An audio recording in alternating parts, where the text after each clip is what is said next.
Andrew Lowenthal, thank you so much for chatting with us here at the Aussie Wire. We are at the Alliance for Responsible Citizenship launch, their inaugural event. It's halfway through day 2. We're sitting in the lobby, that's where all the noise is coming from, so thank you for having a chat with us. Now, before we get to your work, why are you here at the launch of ARC? Why does ARC matter to you? Well, the main reason I'm here is there's a lot of people talking about free speech, looking at censorship, a lot of people who I would say kind of heterodox in the way they approach the world at this moment. This is kind of quite a mix here of traditional conservatives. There's also people who, I guess, sort of IDW, intellectual dark web type people who are around, people who have been also maybe previously been on the left, or maybe still consider them on the left, but have maybe kind of been exiled from it for having, unwanted opinions, maybe about COVID or lockdowns or a whole variety of different issues, but feel there needs to be a kind of, recalibration for how we do politics. So I'm here to find the other people who have essentially tried to jump out of the kind of mainstream way of doing politics and are open to a kind of more heterodox approach. Well, you speak of sort of recalibrating, you speak of jumping out. The theme of ARC is a better story. Well, what's the better story?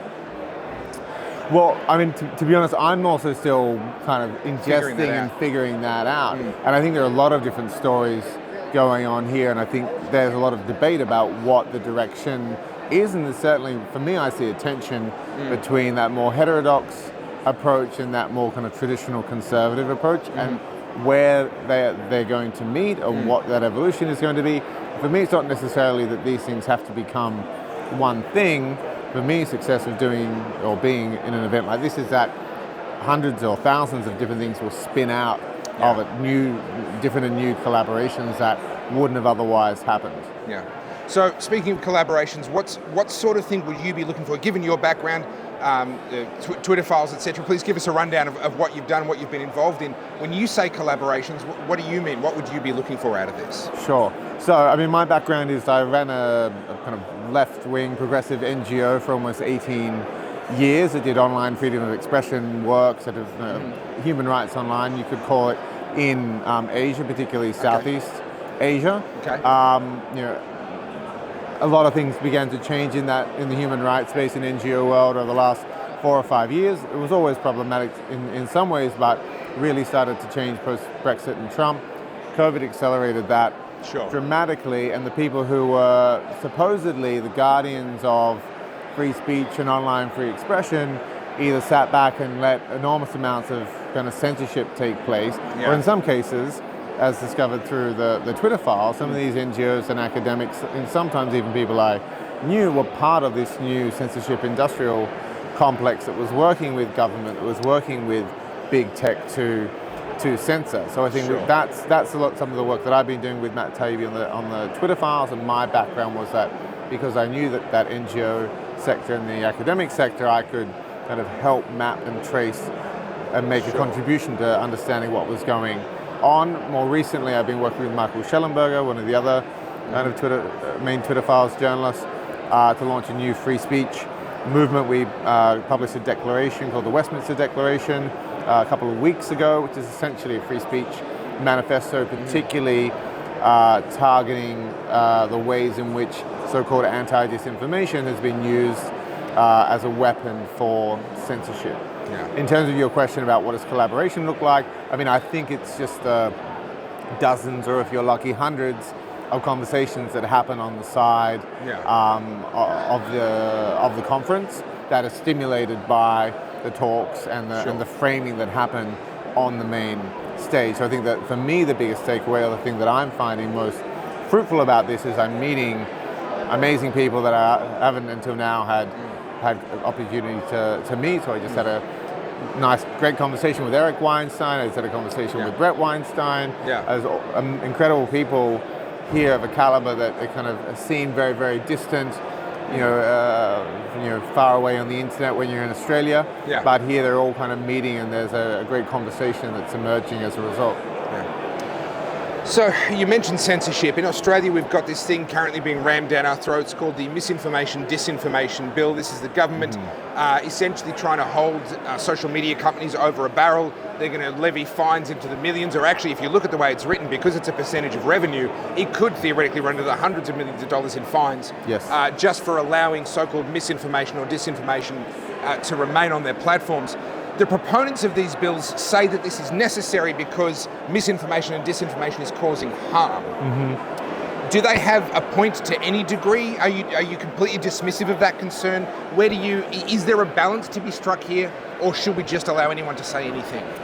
I mean, there's definitely a balance. There is real mis and disinformation, but what I think they're doing is they're policing misinformation street crime as opposed to misinformation corporate crime. Right. So you should be focusing on pharmaceutical companies, on big corporations, on the government, on those essentially who have huge amounts of power, foreign state actors as well, where there is issues there that need to be considered. That's where the focus should be, not on policing the everyday person. I mean, the Australian Twitter files, we saw that this extremism division, or so-called counter-extremism division of the Department of Home Affairs was targeting accounts with as few as 20 followers. I mean, what are they doing? I mean, we have an increased threat now, around extremism. This is not, making jokes about masks or whatever these things is not the kind of extremism that those services should be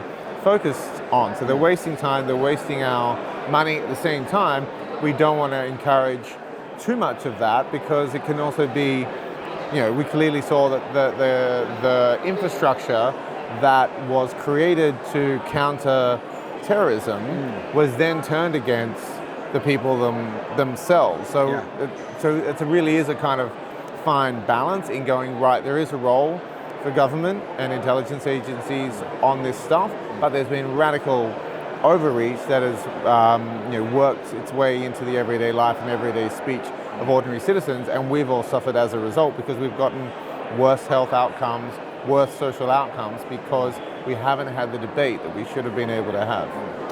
There's a lot of people that are very concerned about the future. They look around and they say, well, the World Economic Forum, the UN, our own governments, corporations, social media companies, they all seem to have come to this sort of unholy alliance that is working to, and I'm disagree with me if you will, but is working to reduce our individual freedom, our individual control over our own lives, and to try and exert more and more influence over what we can and can't do.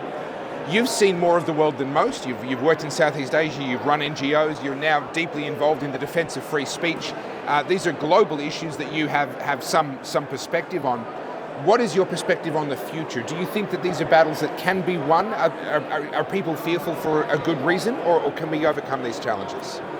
So to answer the first part of your question, I think a lot of these phenomena have been going on for quite some time, and it's interesting that in Melbourne in the year 2000, the World Economic Forum had a very large meeting that there was a massive counter-protest against, which I was actually part of organising, something called Sector S11, if you remember this at all. And that was all left-wing groups, like that counter-movement started in Trades Hall, meetings in Trades Hall, all left-wing people, queer groups, LGBT groups, feminist groups, environmental groups. We all kind of mobilized to protest the World Economic Forum. No one said, you're a bunch of conspiracy theorists. So imagine my surprise when all of the people that I worked with to be part of organizing that demonstration now believe that to criticize the World Economic Forum is to make you part of the tinfoil hat brigade. So something very, very, very weird has gone on in that regard. So I make that point in the sense that there's always people in power who are trying to get more power. What has changed now is that the configuration has been made different.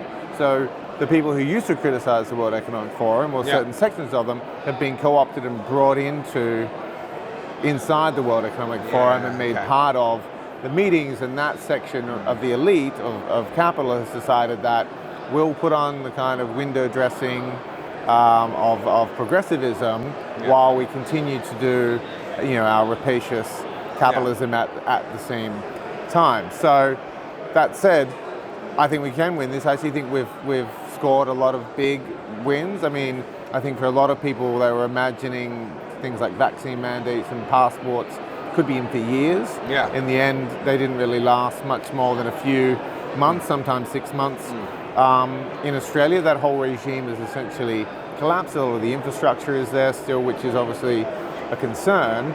But there have been serious gains. I think a lot of people, if you try to do the same thing, it'd be hard to corral them in quite the same way. There's a lot more people who are far more skeptical than they were previously.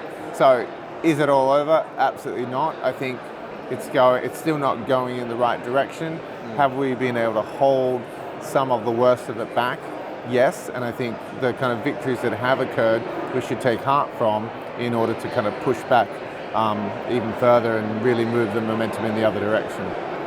Andrew, thank you so much for chatting with us here. Thank you, Topher. And all the best for the next couple of days. Thank you. Cheers. You too.